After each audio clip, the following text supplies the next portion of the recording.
Hello, everyone, and welcome to episode 4 of the Bitcoin Curve podcast. My name is Aravind Shanmuganathan, and in today's episode, we are going to be diving into principles 2 and 3, being simplicity and meritocracy. What you can expect to get out of this episode is, number one, I'll walk through why each of these principles are so critical to Bitcoin's success.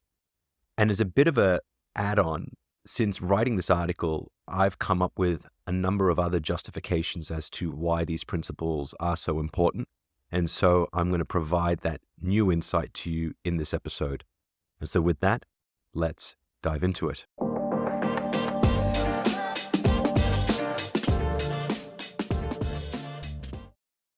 So before we dive into these two principles, what I want to do is set the tone for this episode with two quotes from two people that I've admired over time. For those that know where my foundations come from, I was an aspiring astrophysicist, and so the first quote is from someone that made a huge impact on me through my learning journey, and that is Albert Einstein. And this quote here, I think, sets the tone for simplicity quite well, and that is, "The definition of genius is taking the complex and making it simple." We're going to come back to that term quite a bit as we weave through my justifications for simplicity. So just to reiterate, from Albert Einstein, the definition of genius is taking the complex and making it simple. The second quote as it relates to meritocracy is from the one and only Steve Jobs. And he said, "In weak companies, politics win. In strong companies, the best ideas win." And these two I want to keep referring back to because I think they anchor just how important these two principles are. And we're going to see these in spades in Bitcoin. So coming first to principle number 2, which is simplicity. And in a similar format to what I did in the last episode around minimizing adverse human behaviors, I am going to read directly from my Substack article. And so if you want to go back and look at the references and the justifications for some of the statements I'll be making, you can go to the Substack completely free of charge, and the link to that will be in the description below. So with that, let's dive into simplicity. Now, in this section of simplicity, what I've used as the comparative point to get this simple principle across the line is a comparison with our favorite shitcoin, Ethereum. Because I do think that as the second largest cryptocurrency, it provides a reputable comparison to see how powerful Bitcoin actually is. And so to the article, simplicity for Bitcoin comes in a few forms. Firstly, the code base. When Bitcoin was first launched, it consisted of 14,000 lines of code.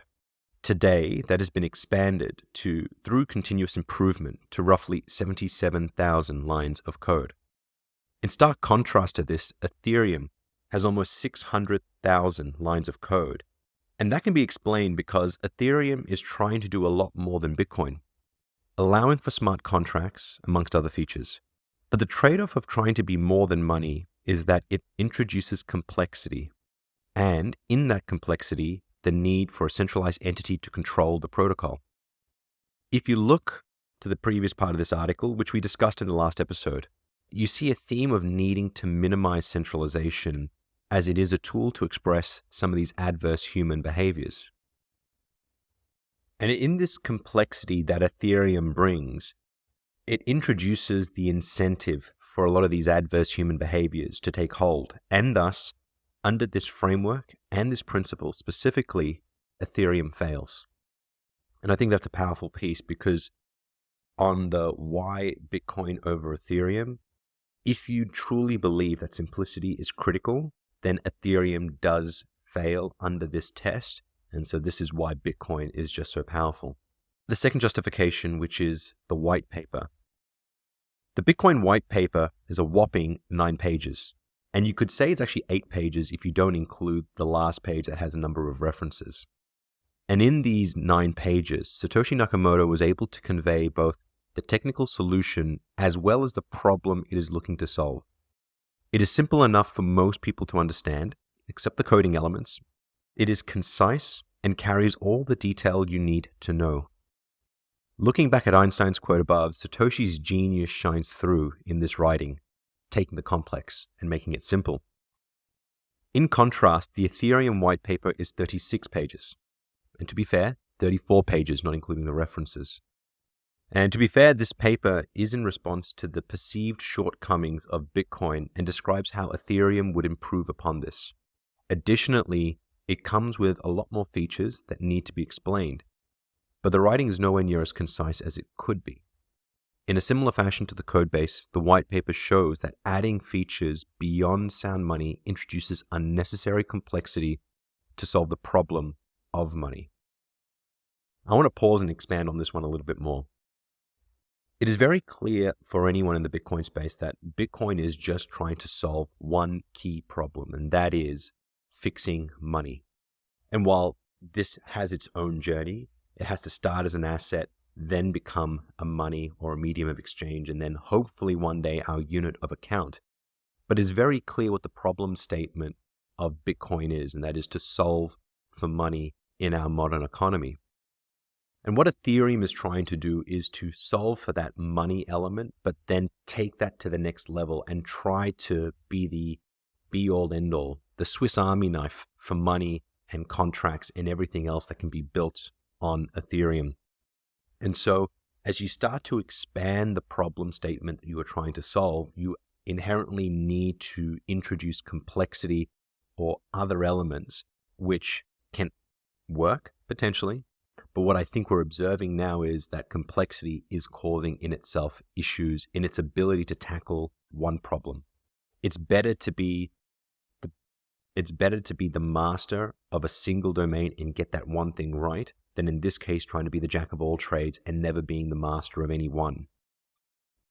And so I think the white paper in its complexity, I think the code base in its complexity, and I think in the expanding problem statement that Ethereum tries to solve for complexity, it'll never do any one thing incredibly well. So that is the white paper, and that is the stark contrast between Bitcoin and Ethereum. And the third and final piece towards simplicity is the economics. So the final piece of simplicity I'll take you through is the economic model that Bitcoin largely aligns with, which is Austrian economics. I took you through this in the first article, and in this case on the podcast, episode 1, which was defining Bitcoin through time. And it contrasted this with Keynesian economics, which you can also read on the Substack. So I invite you to go and read that in your own time.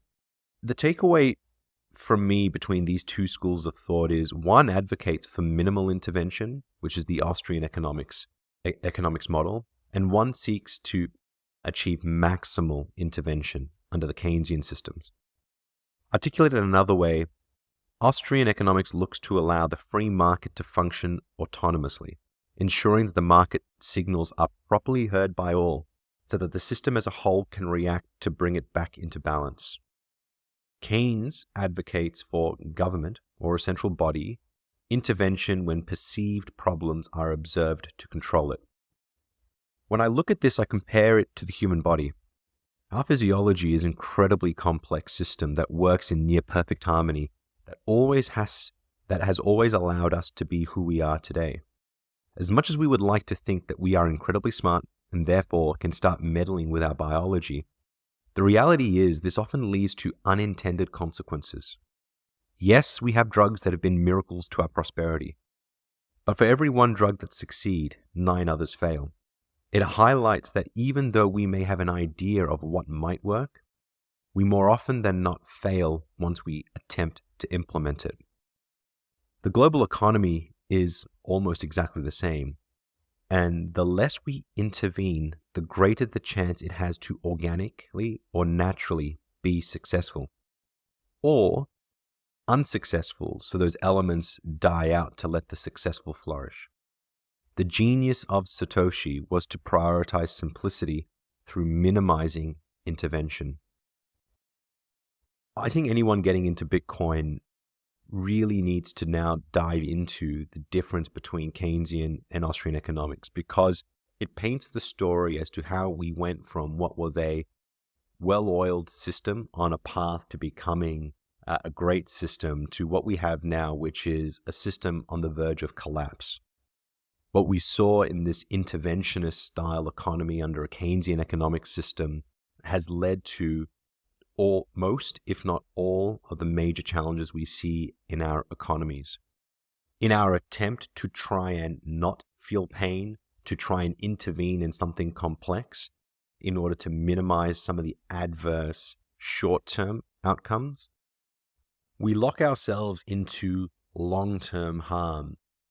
And this inability for us to face the consequences of decisions in the short term and to put them off into the long term, that short-sightedness is going to be the downfall for many countries around the world under this system.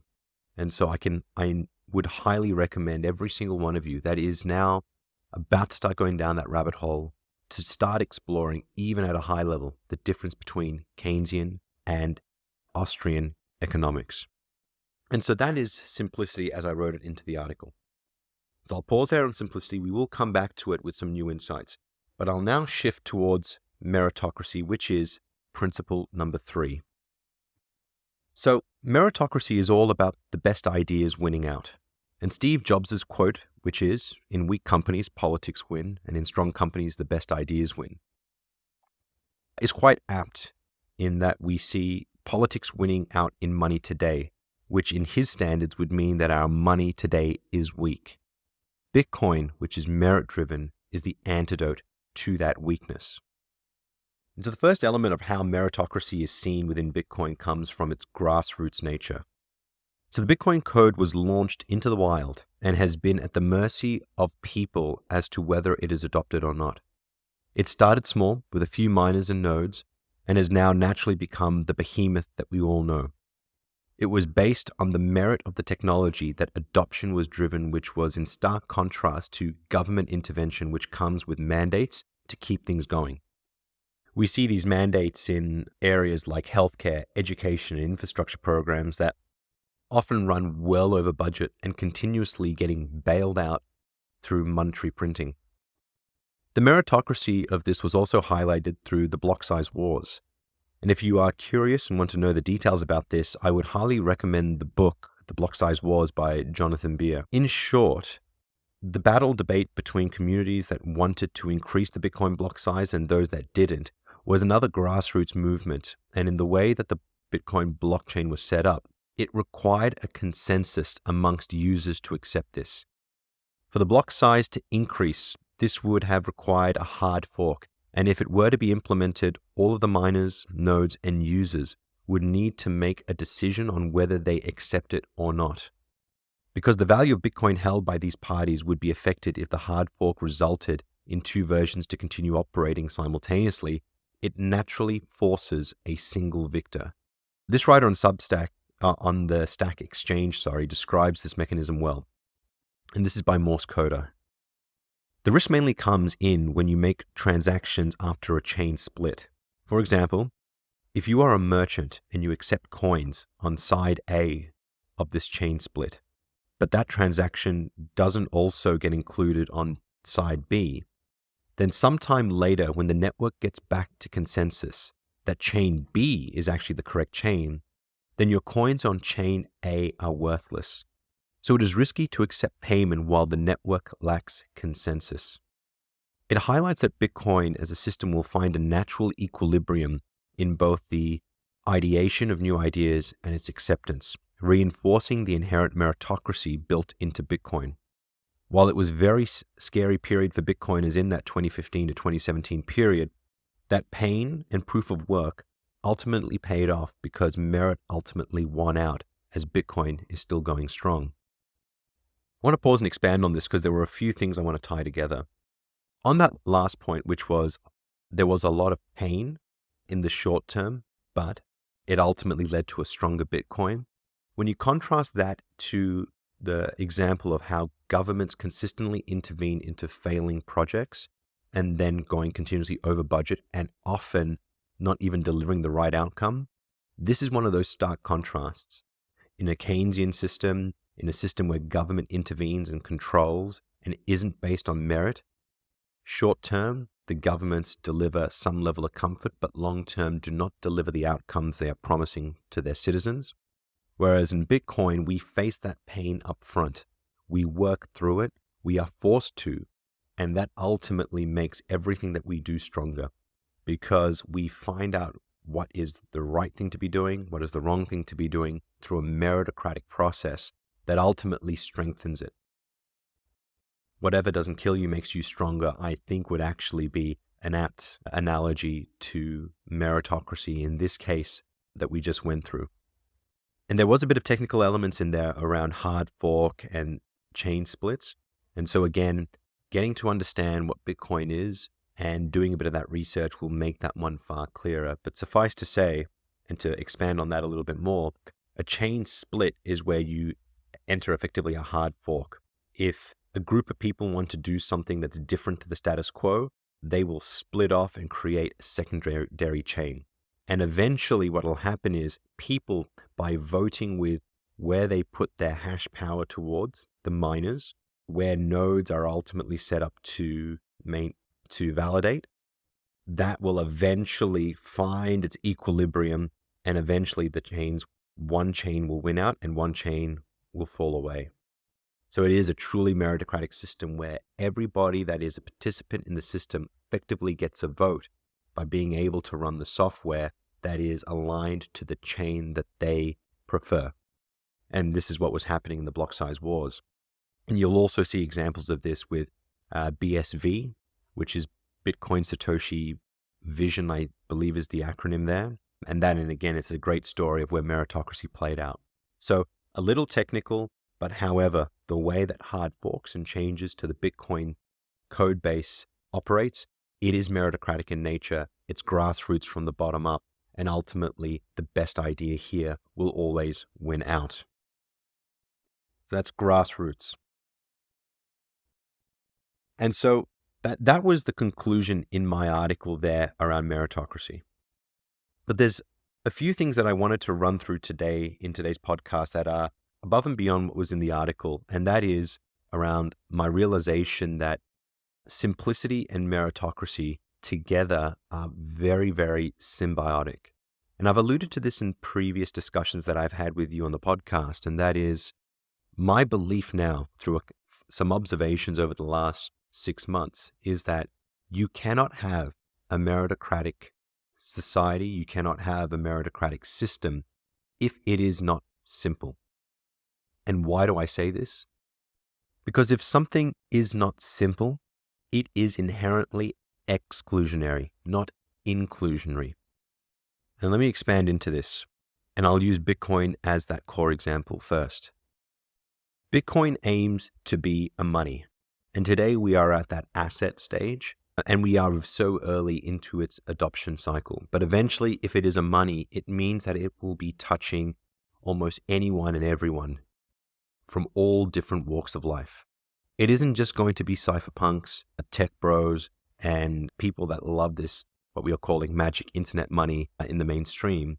It will be adopted by everyday people that realize that this is the greatest form of money and medium of exchange that they can use. And that means we're going to be talking to non-technical people. We're going to be talking to people that are more passionate and more skilled in the areas of sports, healthcare, law, engineering. Whatever your discipline, that's who is going to be eventually using this, just as we all today use money. And for any of them to be a part of what this is, which is a meritocratic system, the things need to be simple enough for them to be included and to participate in that system. And so I'll go back to that quote by Einstein, which is, the definition of genius is taking the complex and making it simple. And so we need more genius within the Bitcoin community to take what are sometimes complex topics, complex tools and systems, and make them simple. And we see this every single day in the Bitcoin community, whether it's Bitcoin Twitter, now X, but I still use Twitter because it just sounds better. But we still see those people on Twitter consistently putting forward new ways to communicate. You see a new podcast talking to everyday people, helping them try to make sense as to what this Bitcoin is and help people adopt. We see that in the wallet engineers, that is, people who are improving the UI and UX of hardware and software wallets to make self-custody and the use of Bitcoin in everyday life that much easier for the everyday person. so many of the people in the Bitcoin community are bringing their genius to take the complex and make it simple. And that is therefore a prerequisite to have people on board and participate in this system to make it meritocratic. And now this is where I go back to some of the observations that I've made over the last 6 months that reinforce this idea of this symbiotic relationship between simplicity and meritocracy. So the two examples that I want to talk through here relate to the COVID-19 response and some of the things that we are now observing retrospectively that are giving us insight as to where we did well and ultimately where we didn't. And the second being the US federal election.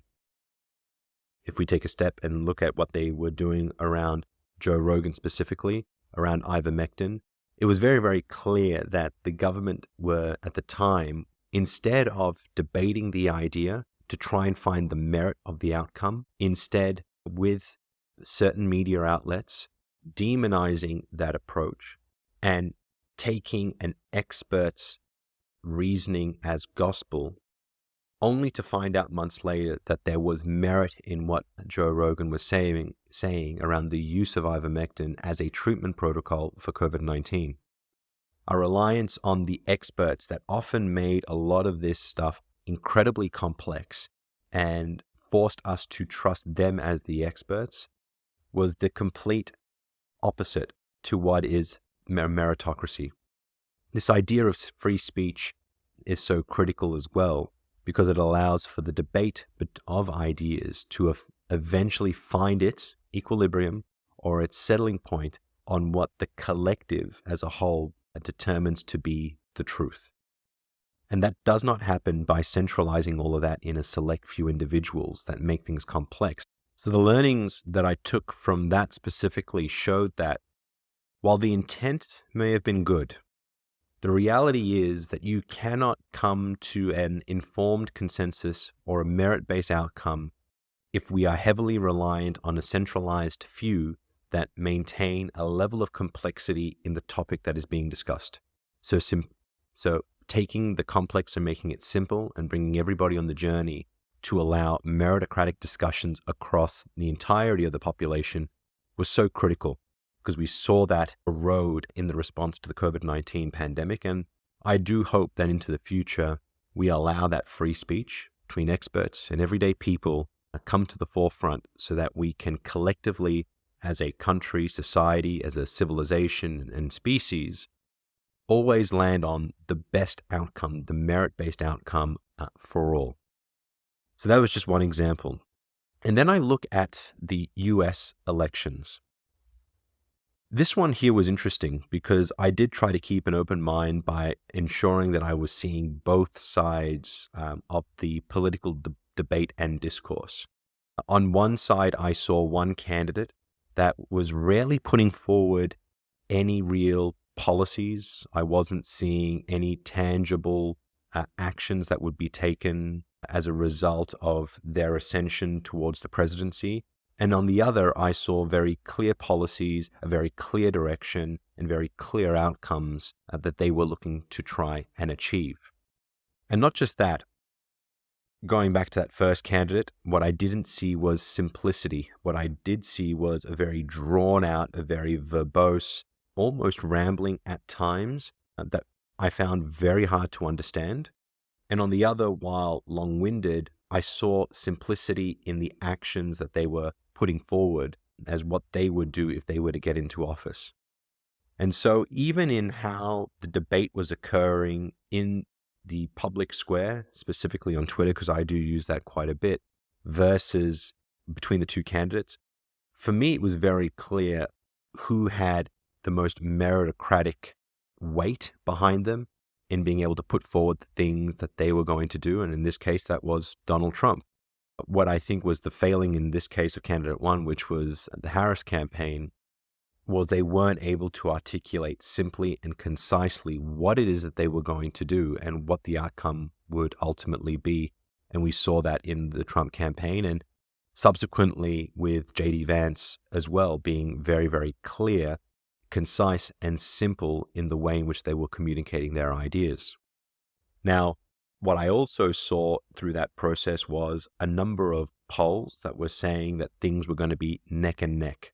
And I saw distortions because they weren't necessarily looking on the ground, where what we were seeing at some of the rallies, what we were seeing on the discourse and public platforms were completely misaligned with what the expert polls were saying was going to happen. And then ultimately, we saw the results come through at the end of the election, which was a blowout by election standards, with Trump winning almost all of this, I think all of those swing states. So what was the lesson from me out of that when I observed this? What I observed in the difference between the campaigns was, one was simple, that the masses could understand quite clearly, and ultimately led to a meritocratic outcome, which was those people that were able to understand what their candidate was putting forward ultimately won the vote of the individual. Whereas what we didn't see on the other side, and what we saw in the demographic polling data, which was that a lot of traditional Democratic voters started to shift towards the Republicans, was, I believe, from what I could observe here as an Australian, was that they did not see simplicity in the message because they didn't understand it, and they didn't understand what was being done, and therefore shifted their vote over to the Republicans in this case. And so this idea of simplicity and meritocracy in the message to bring people on the journey so that they can engage and therefore make an informed decision really played out in a very stark contrast in this election that led to Trump's victory. And one thing that I may actually do is look at other campaigns, because politics was where I'll be focusing a lot of my research efforts as it relates to these core principles. But looking back at the campaigns and seeing whether or not the simplicity and the meritocracy of the ideas that are being put forward by a candidate ultimately lead to the election of that candidate. And I'm interested to see the Obama years and whether or not that would be the case. But nevertheless, in this one here, it really reinforced to me this symbiosis between meritocracy and simplicity. You cannot have one without the other. And so these principles, as they relate to Bitcoin, need to be maintained into the long term. And just in the way that this has been coded, I believe will always be there, because without it, no one will ever be able to make changes to the protocol. So, going back to the article, and here's my conclusion, and this is around all three core principles. So I'm going to leave you with this. The three core principles I've presented, minimizing adverse human behaviors, simplicity, and meritocracy here, that underpin Bitcoin aren't something I've ever seen written or spoken about in much detail. Most of the focus to this point on Bitcoin's technical, financial, and economic underpinnings. My views here bring a more fundamental lens which allows this ethos to be applied to a wider array of problems and industries, which is what this publication is all about. I would love to hear your views on everything that we've just run through, and if I am hitting the mark or if I'm way off. And if I'm somewhere in between, please let me know. Get in touch, comment below, and provide your thoughts. And finally, before I dive into the technology adoption, which will be the next pillar, I'll be writing on the realization I made that I believe will be the piece that helps shift companies and governments towards a Bitcoin standard, and that is fiat and modern slavery. So that is going to be the next episode, fiat and modern slavery, after this one, although there may be an interview in between. But these three principles that form the foundation for this research, I've tried to steelman the arguments as why I might be wrong. Because ultimately, I don't want to be spending a huge amount of my time research something that is in the complete different direction. And in the discussions that I've had, I've never had any pushback. This idea of human behavior, simplicity, and meritocracy, while simple in nature, is incredibly complex in order to execute, and that bringing that hopefully genius on taking something that is as complex as what I'm thinking this problem is and making it simple so that we can deploy this throughout our societies will be the mission of mine with this publication and podcast moving forward. I know this episode may have gotten a bit on the political side with my observations of the Trump and the Harris presidential campaign, as also as it relates to Joe Rogan. And for those that would think differently in this space, the one ask I have as you think about what I've gone through in this episode is, if you were to take a step back and just look at the merit of what I said, what are the gaps that I may have had in my observations? Because again, it's my personal observations of this rather than me parroting someone else, me doing the deep research. And I think there's power in that just through observations, I could see this. What have I not observed, or what have I misinterpreted? And I would love to hear from you as well, because if there is a bias that is in my thinking, I want to know about it. I want to make sure that I cover that bias throughout my research moving forward, because ultimately bias is the enemy for truth. And so with that, I hope that I've convinced you in both how it's applied to Bitcoin, how it applies to you and your thinking, how it applies to what we've been able to observe, that simplicity and meritocracy are fundamental, that simplicity and meritocracy are symbiotic, and that you continue with me on this journey as I explore how to scale Bitcoin beyond money. And so with that, thank you for watching. Thank you for listening. If you're listening to this on a podcast platform, it would absolutely mean the world to me if you could comment, like, share, and subscribe to wherever you may be listening and watching this. And as always, I'll see you in the next one.